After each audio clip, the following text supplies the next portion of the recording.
అక్క, నేను మన వార్డు మెంబర్ గా పోటీ చేస్తున్నాను. గ్లాస్ గుర్తుకు ఓటేసి నన్ను గెలిపించండి. బాబు, నువ్వు వార్డు మెంబర్ వా?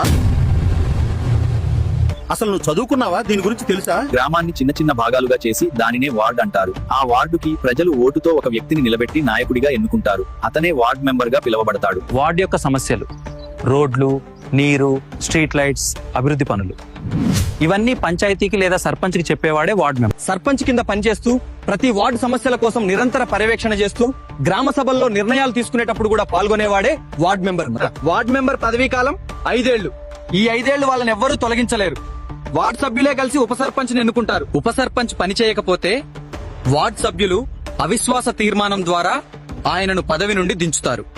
ఇక గ్రామంలో ఏ రాజకీయ పార్టీ ప్రభావం పడొద్దు అని స్టేట్ ఎలక్షన్ కమిషన్ స్థానిక పంచాయతీ ఎన్నికలలో క్యాండిడేట్స్ కి నాన్ రిజర్వ్డ్ సింబల్స్ కేటాయిస్తుంది. నాలా అన్ని విషయాలపై పూర్తి అవగాహన ఉన్న అభ్యర్థికి ఓటు వేసి మీ వార్డు మెంబర్ గా ఎన్నుకోండి.